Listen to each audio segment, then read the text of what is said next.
দেখুন আজকে কড়া বসিয়ে দিয়েছি, আছে কড়া বসানো হয়ে গেছে, তেলও দেওয়া হয়ে গেছে।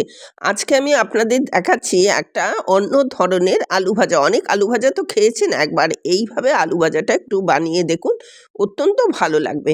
এটা পাঁপড়, কারি পাতা সব কিছু দিয়ে আলু ভাজাটা হবে। আমি পাঁপড়গুলো ভেজে নিচ্ছি, আপনার যতগুলো পাঁপড় লাগে আপনি ততগুলোই পাঁপড় দেবেন। আমি মশলা পাঁপড়টা নিয়েছি, আপনি মশলা পাঁপড়টা পারলে নেবেন, না পারলে প্লেন নেবেন। যাই হোক, পাঁপড়গুলো তো ভাজা হয়েই যাচ্ছে। বাই দা ওয়ে, আমি নূপুর, আপনারা দেখছেন smile with Nupur and Tania. Please একটু সাবস্ক্রাইব করে দেবেন, বেল আইকনটা টিপতে ভুলবেন না, লাইক শেয়ার করে দেবেন। ফিরে এলাম রান্নায়। এবার আবার পাঁপড়গুলো সর্বশেষ পাঁপড় আমার প্রায় ভাজা হয়ে গেল। এবার আমি ফোড়নে কি দেব দেখুন, লঙ্কা দেবো। এটা ঠিক ফোড়নে না, এটা কিন্তু আমি তুলে রাখবো। ফোড়নেতে কিছু পড়বে না, লঙ্কা। এবার কি বেশ কিছু কারি পাতা আপনার আমি গাছ থেকে তুলে নিয়ে এসেছি এবং সেটাকে ধুয়ে জল ঝরিয়ে রেখেছি।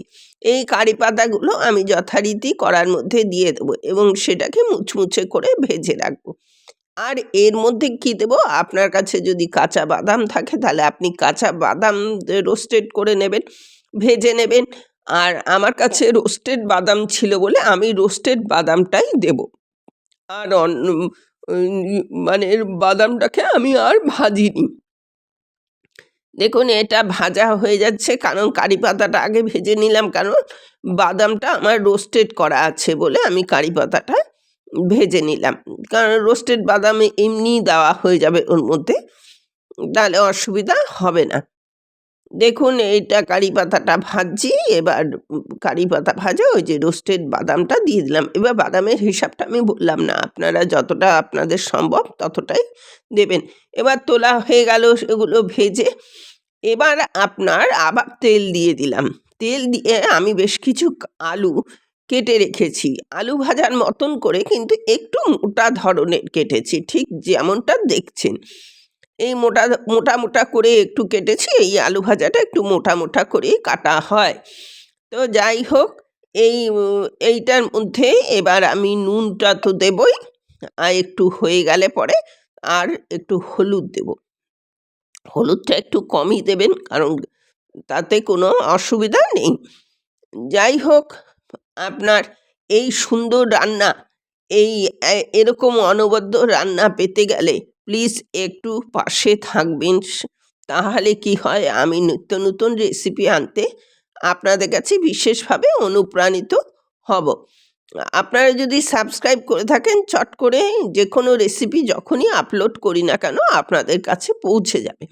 এবার দেখুন এটা বেশ হয়ে গেছে। এবার এর মধ্যে আমি একটু পোস্ত দিয়ে দেবো। এটা কিন্তু দেবেনই, পোস্তটা একটু ক্রাঞ্চি আনে, যার ফলে কি হয়, খেতে স্বাদটা অনবদ্য হয়। এবার পোস্ত দিয়ে এটাকে আবার ভেজে নেব। আলুটা তো ভাজা হয়েই গেছে, আর কোনো অসুবিধা নেই। এবার এর মধ্যে এটা হয়ে গেলে পরে আমি আরেকটু পোস্ত দিয়ে দিলাম, পোস্তটা একটু কম ছিল, তাই একটু পোস্ত বেশি করে দিয়ে দিলাম। পোস্ত দিয়ে আলু ভাজা খুবই সুন্দর লাগে। এটা রুটি, আপনার ডালের সাথে বা শুধু ভাতে মেখে খাবেন, দেখবেন কতটা ভালো লাগে। একবার আমার অনুরোধ রইল এইভাবে করে খাবেন। এবার এটা প্রায় ভাজা হয়ে এসছে, কোনো মানে দেখুন অনেকটা কমে গেছে এবং কেটেও দেখাচ্ছি যে এটা কতটা সুন্দর হয়ে গেছে। এবার এর মধ্যে ওই যে ভাজা লঙ্কা, একটা লঙ্কা আমি একটু ম্যাশ করে দেবো, আর বাদবাকি লঙ্কা দিয়ে দেবো। আর আপনার কারি পাতা, বাদাম সব আমি দিয়ে দিলাম, দিয়ে এটাকে একটু নেড়ে চেড়ে নেব। নেড়ে চেড়ে নেওয়ার পরে কিছু পাঁপড়, যেটা আমি ভেজে রেখেছিলাম, আপনার যতটা পাঁপড় লাগবে আপনি ততটাই দেবেন। যদি বেশি বেশি করেন তাহলে বেশি দেবেন, আমি অল্প করেছি বলে অল্প দিচ্ছি। এবার আপনার এর মধ্যে পাঁপড়টা ঠিক এরকমভাবে ভেঙে ভেঙে দিয়ে দেবেন। দেওয়ার পরে জাস্ট 1 মিনিট নেড়ে ছেড়ে নামিয়ে দেবেন। এবার যাক, ভালোই পরিবেশন করুন, সুন্দরভাবে এটা পরিবেশন করুন এবং আপনারা খান। এটা রেডি টু সার্ভ। এতক্ষণ আমার সাথে থাকার জন্য আপনাদের অশেষ ধন্যবাদ। আর এই কামনাই করব যে আপনারা সুস্থ থাকুন, ভালো থাকুন এবং নিত্য নতুন রেসিপিতে মেতে উঠুন। নিজে খান, বাড়ির সকলকে আনন্দ দিন। আর নতুন রেসিপি পেতে বা নতুন কিছু ধরনের রান্না চাইলে আমাকে কমেন্টে জানান।